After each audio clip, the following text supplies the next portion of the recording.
Dans cette ferme de Dordogne, tous les après-midi, c'est opération porte ouverte. Les légumes fraîchement cueillis sont vendus en direct. Une formule où chacun y trouve son compte. Côté consommateur, Françoise n'y voit que des avantages. Les produits sont très bons, c'est de l'agriculture raisonnée, et puis c'est frais, et puis ils sont sympas. Il y a 6 kg de tomates, il y a quoi? Il y a 1,5 kg de nectarines, vous avez 1 kg de pommes de terre. Et surtout, pour tous ces produits frais, l'addition reste raisonnable. Le tout pour 17 €. 45. C'est bien, hein? Bonjour. Une salade. Une salade. Batavia, laitue. Batavia, s'il vous plaît. Côté producteur aussi, la vente en direct, c'est idéal. Sur son exploitation, Luc Alberti peut fixer lui-même les prix et dégager un maximum de marge. Plus le circuit est court et plus c'est intéressant pour moi. L'idée, c'est que j'en vende le plus possible comme ça. Faites vos courses avant de partir. C'est vrai, dans un monde rêvé, tout le monde aimerait faire ses courses comme Françoise, chez le petit producteur du coin. Acheter des produits frais, sains et qui poussent à côté de chez soi. Mais dans la vie de tous les jours, il est souvent plus facile de faire ses achats au supermarché. La différence, c'est que les produits ont souvent fait un long chemin avant d'arriver dans les rayons et surtout, ils sont passés entre plusieurs mains. Le producteur vend d'abord au grossiste, qui vend à une centrale d'achat, qui elle-même revend au magasin où nous allons l'acheter, avec le risque au passage de perdre en route l'origine des produits et qu'à l'arrivée, les prix aient fait la culbute. Voilà pourquoi de plus en plus de consommateurs et de producteurs se tournent vers une alternative à ce système, ce qu'on appelle le circuit court, avec un seul intermédiaire maximum. Ces réseaux se multiplient en France, avec les sites internet où l'on peut commander des paniers de légumes, ou les magasins de producteurs. Même la grande distribution s'est lancée sur le créneau. Faut-il forcément payer plus cher pour manger mieux? Entre tous ces réseaux, lequel est le plus avantageux? Nous sommes allés voir si ces circuits courts tiennent leurs promesses sur la distance. Au départ, il y a quand même un mystère que nous voulons élucider. Pourquoi un bon petit producteur, comme la France en compte plein, a-t-il tant de mal à s'en sortir? Luc Alberti est l'un d'entre eux. Ici, j'ai semé des navets qui ont juste germé il n'y a pas très longtemps. Il y a des radis noirs, il y a de la betterave encore. Ce maraîcher fait pousser une centaine de fruits et légumes. Ouais. Mais celui dont il est le plus fier se trouve sous ses serres. Elle s'appelle Paola, une tomate qu'il bichonne. Voilà, on peut voir qu'elle pousse bien dans la terre. Je sais que j'ai pas choisi la facilité en faisant ça, en restant comme ça, en ne traitant pas, en mettant pas de désherbant, je me complique. Mais je veux que ça soit bon et j'ai pas envie de polluer au final. Hein. Donc là, elles n'ont pas eu du tout de traitement, on peut les manger. Je vais l'essuyer un peu, en plus j'ai les mains sales. Mais on peut la manger sans la laver ou quoi que ce soit. Hein. Voilà. Cette recherche de qualité Et elle est très bonne. lui coûte cher. Ses rendements sont plus faibles que s'il produisait de manière intensive. Son coût de production est donc 2 fois plus élevé que pour une tomate ordinaire, entre 1,20 € et 1,30 € le kilo de Paola. Alors pour gagner sa vie, Luc doit les vendre à un bon prix. Mais la vente directe ne suffit pas pour écouler toute sa production. Il n'a pas le choix, il doit passer par un circuit bien moins rémunérateur. 3 fois par semaine, Luc se lève en pleine nuit.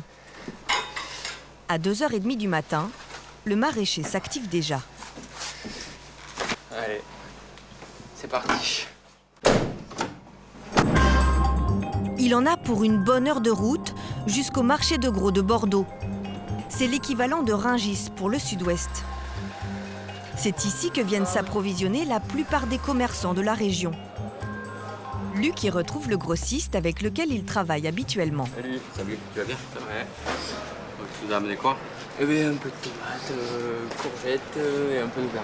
Bon, ok, ça marche. Voilà, tiens, Bon, je te laisse chercher. Ici, face à la concurrence, Luc n'a pas vraiment de poids pour négocier le tarif de sa tomate. Le prix d'achat varie en fonction du cours journalier des fruits et légumes. La Paola, c'est quoi la moyenne? On a fait un 10, un 20, un 90. Quoi. C'est une moyenne 1,20 € dans peut-être le plus bas et 1,90 € dans le meilleur des cas. Quoi. Et aujourd'hui, ce n'est pas une très bonne journée pour Luc. Le prix sera dans la fourchette basse. Non, je ne sais pas trop ce qu'on a prévu là. On va voir, vu les quantités, un 20, un 30, je sais pas. Bon, je te laisse 2 minutes, Luc, il faut que je finisse. 1,30 €, soit guère plus que son coût de production. Cette fois-ci, Luc ne gagnera pas grand-chose, mais positive. Si je l'amène pas, c'est 0. 15 colis qui sont perdus, parce que je les aurais pas vendus. Tu la mets sur la palette hein? La tomate Paola continue son parcours. Le grossiste l'a déjà revendue à 2 € le kilo. En 1 heure, elle a pris 70 centimes. Elle repart, direction un supermarché à 15 km de là. En rayon, la tomate est finalement affichée à 2,95 € le kilo. En tout, la Paola a parcouru 75 km. Ce n'est pas beaucoup, mais en passant par 2 intermédiaires, le grossiste et le magasin, son prix a plus que doublé. Et le producteur n'a quasiment rien gagné. Pour s'en sortir, Luc a donc choisi de se tourner vers un nouveau circuit de vente. Il s'est inscrit sur un site de rencontre entre consommateurs et producteurs locaux. Cela porte un drôle de nom, la ruche qui dit oui. Le principe est simple. Les producteurs proposent leurs marchandises à la vente et fixent eux-mêmes leur prix. On peut trouver de tout, des légumes comme ceux de Luc, mais aussi du fromage, de la viande, du pain. Parmi ce choix, les clients font leurs courses en ligne. Une fois la commande payée, chaque producteur comme Luc reçoit la liste exacte de la marchandise qui lui a été achetée.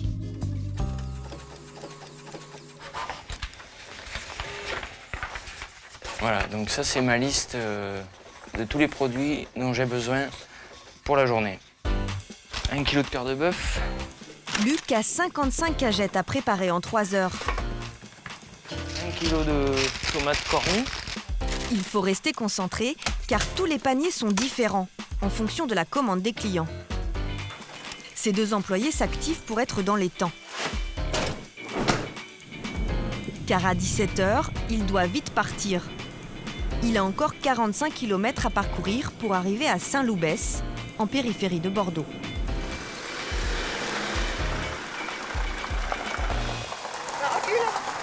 Anne, la propriétaire des lieux, est responsable de ce qui s'appelle une ruche dans ce réseau.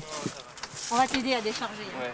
Une fois par semaine, elle ouvre son jardin à Luc et d'autres producteurs pour organiser un marché éphémère. C'est la solidarité des paysans. C'est pour ça. Aujourd'hui, ils sont une dizaine, présents pour distribuer leurs marchandises commandées via le site internet. Voilà, donc là vous avez Olivier qui est vraiment le producteur de volaille, Hervé le producteur de viande, en plus ça se voit bien chez lui. Ensuite il y a les producteurs de légumes à gauche, de fruits à droite. Là c'est le coup de feu, là, oui, je vérifie l'heure, 18 h, c'est bon, dans 5 minutes ils vont commencer à arriver. Ils, ce sont les clients. Enfin, dans une ruche, on les appelle les abeilles. Alors ce soir, dégustation de poulet et de pintade. Ok. Ça te tente? Pendant 1 heure, la ruche s'active. Ce soir, la commande 36. 36. Les clients butinent de stand en stand pour récupérer leurs commandes. Une bouteille de jus de pomme. Aucun échange d'argent n'est effectué. Tout a été payé par avance sur Internet. Christophe est une abeille fidèle. Il a passé une grosse commande d'une 50aine d'euros. Alors à ce prix, on a donc 1 kg d'aubergines, 1 kg de carottes, un concombre, 1 kg de courgettes, un melon, un lot de chipolata, un lot de merguez. Une commande complète qu'il préfère passer ici plutôt qu'au supermarché. On ne gagne pas spécialement d'argent par rapport au supermarché, mais c'est vraiment la volonté d'être en circuit court. Et moi, je préfère que ce soit le producteur qui va gagner plus d'argent avec sa production. Ça lui permet un meilleur chiffre d'affaires, un meilleur résultat. Du coup, il peut aller sur la qualité. C'est vraiment ça l'important. Certains produits peuvent être plus chers qu'au supermarché, d'autres moins. C'est le producteur qui fixe son prix. Luc vend par exemple sa tomate à 2,60 €. C'est moins cher que lorsqu'elle est vendue en grande surface, mais plus que sur son exploitation. S'il la propose à ce prix, c'est parce qu'il rajoute aux 2 € qu'il veut récupérer les frais de personnel pour la préparation et le transport, mais aussi la part que prélève le site internet. Cela correspond à une commission de 16,7 %. La moitié de cette commission revient au gestionnaire du site, l'autre à Anne pour son travail d'organisatrice. Faire connaissance avec les producteurs. On est les nouveaux. C'est une démarche sociale pour faire vivre les producteurs et pour que les personnes aient un endroit pour discuter, échanger. Moi, je ne l'ai pas fait pour gagner de l'argent, mais c'est toujours intéressant, oui, bien sûr. C'est toujours bon à prendre. Voilà. Anne est auto-entrepreneur. Ce soir, sur les 3 000 € de chiffre réalisé par l'ensemble des producteurs, elle va récupérer 250 €. Comme elle, 700 personnes ont déjà monté des ruches dans toute la France. Et il s'en ouvre encore 20 par mois. Un succès dont l'idée a germé à Paris, bien loin du monde agricole. La ruche Mama, la maison mère des abeilles, est installée au fond de cette cour dans le 10e arrondissement. Marc-David Choukroun, 32 ans, est le cofondateur de cette start-up. Bonjour, ça va ? Au départ, ils étaient 5. Aujourd'hui, ils sont 60 à travailler au bon fonctionnement du site internet. En fait, on a une quinzaine de développeurs, donc il y en a pas mal par ici, de ce côté-là, et puis on en a aussi de ce côté-là. Alors, dans le jargon, il y a des développeurs front, des développeurs back. On est un peu loin là des champs de poireaux. Bah oui, justement, c'est la technologie au service de l'agriculture. Marc-David est spécialisé dans le développement de sites web. Son associé, Guillaume Chéron, a des compétences dans le domaine de l'alimentation. Lorsqu'ils se rencontrent en 2009, la crise agricole de l'époque les convainc de se lancer dans ce projet. De plus en plus de producteurs avaient du mal à joindre les deux bouts et voulaient s'orienter, retourner vers le circuit court, vers la vente directe. Mais il n'y avait pas forcément assez d'options de vente directe. Et les options de vente directe étaient souvent contraignantes pour les consommateurs. Le pionnier du circuit court, c'est le réseau associatif des AMAP, un système où l'on achète directement à l'agriculteur des produits bio. Seul inconvénient, il faut s'engager à acheter chaque semaine et le consommateur n'a pas le choix de ce qu'il va manger. Marc-David adapte alors ce concept pour attirer une clientèle toujours plus exigeante qui veut manger local sans la contrainte de devoir s'engager. À la ruche, les producteurs ne sont pas forcément en agriculture biologique. On ne vous garantit pas une qualité de produit. Le seul engagement, c'est qu'ils soient frais et locaux. Est-ce que local, ça veut dire meilleur ? Local, ça veut dire plus frais, souvent. Plus frais. Après, des tomates qui sont cultivées dans le nord et des tomates qui sont cultivées dans le sud-ouest, ça n'a pas le même goût parce qu'il n'y a pas autant de soleil. Ça dépend des goûts et des couleurs. Mais bon, les produits locaux sont adaptés au territoire. Aujourd'hui, le réseau rassemble 4 500 producteurs et 100 000 consommateurs. Le système séduit de plus en plus, mais il en est conscient, il a ses limites. C'est pas encore le commerce du coin où je descends et je cherche mes produits, donc il y a un engagement quand même de la part du consommateur. Il faut commander en ligne, il faut se déplacer sur un créneau horaire défini, etc. Donc ça peut pas forcément attirer tous les consommateurs. Pour séduire les clients qui ne veulent rien changer à leurs habitudes, d'autres ont fait le pari de démocratiser le circuit court. À Villeneuve-d'Ascq, dans la banlieue lilloise, ce magasin joue sur 2 tableaux, un peu ferme et beaucoup grande surface. Son fonctionnement est affiché dès l'entrée. 69% des produits sont en circuit court. Ici, les stars sont les producteurs locaux. Ils ont même leurs photos affichées en 4x3 un peu partout. Ce matin, c'est d'ailleurs Jean-Baptiste Goris qui vient livrer une partie de sa marchandise. Bonjour. Pour gagner sa vie, ce producteur de lait transforme sa matière première en beurre, fromage et crème dessert qu'il vend directement au magasin. Nous, c'est dans cette allée ici. On a différents produits, donc on n'a pas notre rayon à nous tout seul, hein, on est avec différents producteurs. Mais là, par exemple, vous avez le beurre. Juste après, c'est la crème fraîche. Ça, ce sont nos desserts liégeois, café, chocolat et toutes les crèmes desserts. Donc ça vient jusque-là, dont celle au chocolat. On dirait que vous êtes un peu ici chez vous, là. Bah ouais, c'est vrai qu'on connaît tout le monde. Voilà. On connaît tout le monde dans le rayon, que ce soit le chef de rayon, que ce soit le directeur du magasin. Si Frédéric, le directeur du magasin, l'a autant référencé, c'est parce que Jean-Baptiste est ici le seul fournisseur de crème dessert. À Otera, la règle, c'est un seul producteur par produit.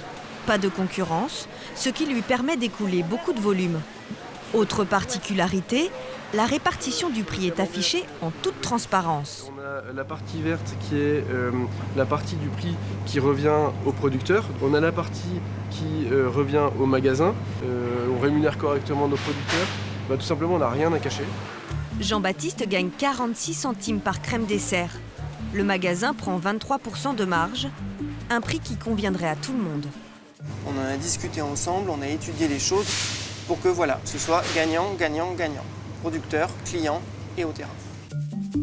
Pour faire des économies, le magasin se contente d'une mise en rayon des plus basiques. Et les caisses sont automatisées pour réduire les frais de personnel. Le concept est si bien rodé que 3 autres magasins ont ouvert depuis 4 ans dans la région.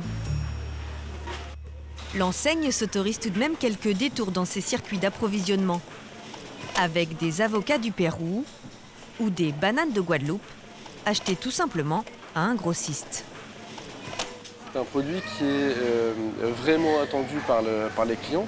Si on ne proposait pas les bananes, les clients ne viendraient pas chez nous, ou viendraient beaucoup moins chez nous. Et de ce fait, on ne vendrait pas non plus les crèmes desserts de Jean-Baptiste ou en saison les endives de Thomas Fontès ou les salades de David Muraillon. Un circuit identique à celui des supermarchés, mais ici il est bien mentionné aux clients. Alors c'est là où on marque bien la différence, sur le côté transparence avec nos clients. Vous voyez que le balisage pour la banane est bien différent du balisage qu'on utilise pour le circuit court. Et donc on montre bien la différence à nos clients. Tout en transparence donc. Pourtant, en se baladant dans les rayons, un produit nous interpelle. Ces escalopes de dinde présentées en circuit court. Sur l'affiche, elles ne proviennent pas d'un éleveur, mais d'un partenaire. Et sur la barquette, l'étiquetage n'est pas très précis. Nous demandons quelques explications à Frédéric. Ça vient d'où? Ça vient d'où? La dinde en elle-même,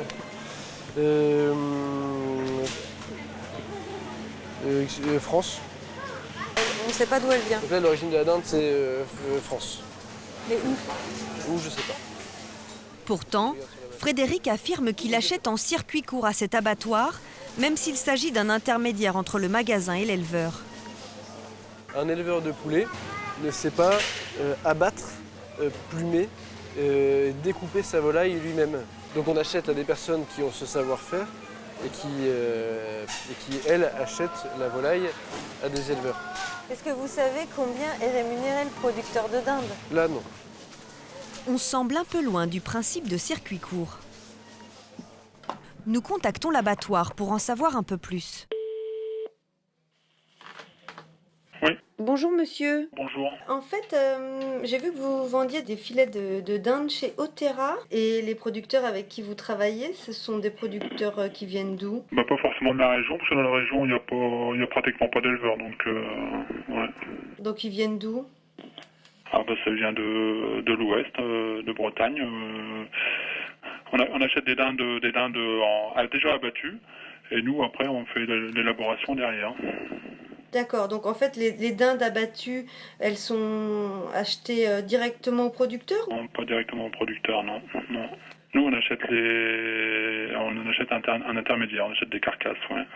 Donc oui, vous ne connaissez pas forcément les éleveurs de volailles dont vous achetez les carcasses. Au départ, je ne connais pas le nom de l'éleveur, ça c'est vrai. Ouais.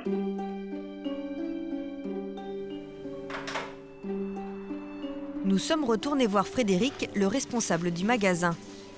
Depuis notre passage, les escalopes de dinde ont changé d'affichette.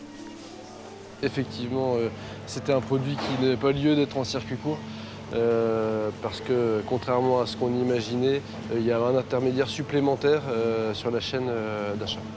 Donc oui, il y avait une erreur sur ce produit, dont acte, on change et on avance, et qu'en aucun cas c'est une volonté de flouer le client.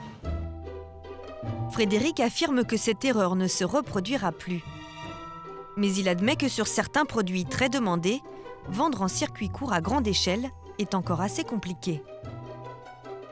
Si le modèle présente quelques imperfections, son succès n'a pas échappé à la grande distribution. Elle aussi a bien compris que les producteurs locaux, ça fait vendre et c'est bon pour l'image. Pour que tout le monde puisse soutenir l'économie et l'emploi de sa région, les magasins U sélectionnent des produits près de chez vous et leur font toujours plus de place dans leurs rayons. À grand renfort de campagnes publicitaires teintées d'humour, les enseignes mettent en avant l'amour qu'elles portent aux petits producteurs. Mais qu'en est-il vraiment de ces unions derrière la belle photo de mariage ? Comme chaque mercredi, Jean-Baptiste, qui vend ses yaourts chez Otera, livre aussi directement sa marchandise à la grande surface à côté de chez lui. Bon, ça va, tout se passe bien? Pour vendre une partie de ses produits, il travaille depuis 3 ans en direct avec plusieurs Auchan de sa région. Ça va, tout se passe bien? Comment ça va? C'est tout ce qui reste de la commande de la semaine dernière. Ouais.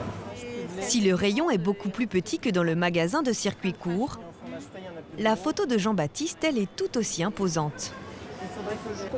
Audrey, la chef de rayon, assume assez bien la copie en matière de communication. Vous avez pris la photo de chez Otera? Non. C'est pas la même. C'est pas la même. Pas exactement. Bon, on a copié le principe, mais c'est pas exactement la même photo.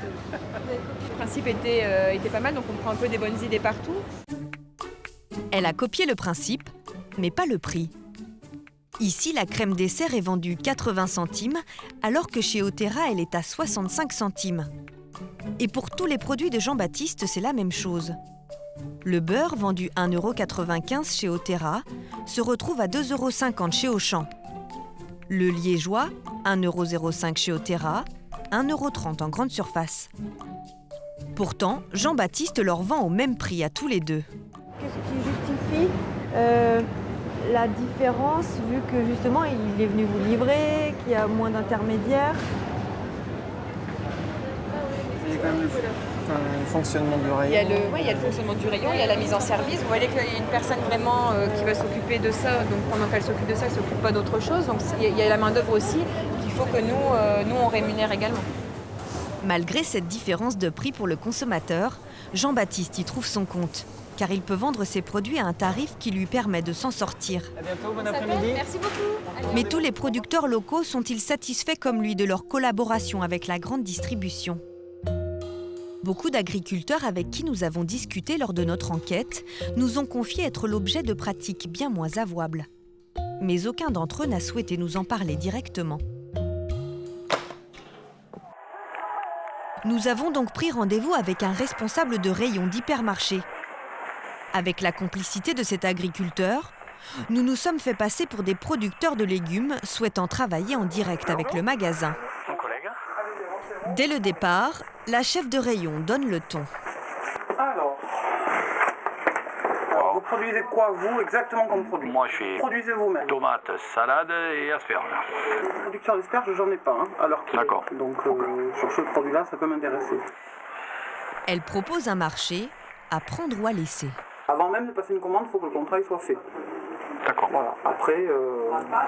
Et après, au niveau du prix, voilà, ça c'est pas une Alors, les prix ne sont pas notés dans les contrats. Après, normalement, en tant que producteur, vous devez me trouver des asperges moins chères qu'en centrale.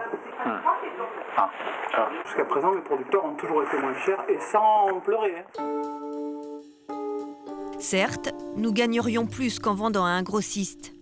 Mais nous serions quand même en concurrence directe avec des légumes produits à grande échelle, en France ou à l'étranger, et donc à prix très serré. Les prix, c'est en fonction du flux du marché, hein. On est bien d'accord.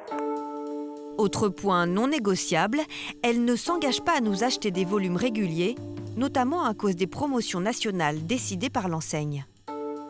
Je ne vais pas vous demander de vous aligner en asperges parce que le national a de l'asperge à 3,50 € la boîte d'un kilo. Je ne vais pas vous appeler et vous dire vous me faites à 3,50 €. Je vais vous dire cette semaine, je n'en ferai pas avec vous parce que la centrale les a à 3,50 €. D'accord. Ça, c'est évident. Même si dans le contrat... Non, mais dans le contrat, je ne vais pas vous... C'est pas des contrats où il y a écrit je vais vous faire tant de livraisons par an. Non, ça ne marche pas comme ça. En fait, en cas de promotion, elle ne nous demandera même pas de baisser nos prix. Ça paraît fair-play, mais cela signifie surtout qu'elle ne prendra pas notre marchandise. Et nous nous retrouverons avec notre stock sur les bras. C'est ce qui est arrivé plusieurs fois à ce maraîcher. Après des années à travailler sous cette pression, Georges-Éric Vermont a laissé tomber la grande distribution il y a 1 an. Non, c'était un stress quotidien. On ne savait jamais si on allait savoir vendre ou pas. Et on se demandait pourquoi on travaillait, quoi. Ce maraîcher s'est associé avec 12 autres agriculteurs du coin pour créer leur propre magasin de producteurs, sans plus aucun intermédiaire. Après le travail dans les champs, il se relaie à tour de rôle 1 jour et demi par semaine au magasin. Du coup, vous travaillez plus qu'avant? Bah non, pas vraiment. Un petit peu plus, mais je suis moins fatigué. Pourquoi? Parce que c'est moins stressant. Parce que moralement... Parce que moralement, c'est beaucoup mieux. Merci, au revoir. En devenant producteur et marchand à la fois, il a augmenté son chiffre d'affaires de 50%. Près de 300 magasins de ce type ont vu le jour en France. L'an dernier, 1 consommateur sur 4 a déjà acheté en circuit court. Un réseau qui tente de court-circuiter peu à peu les grandes surfaces.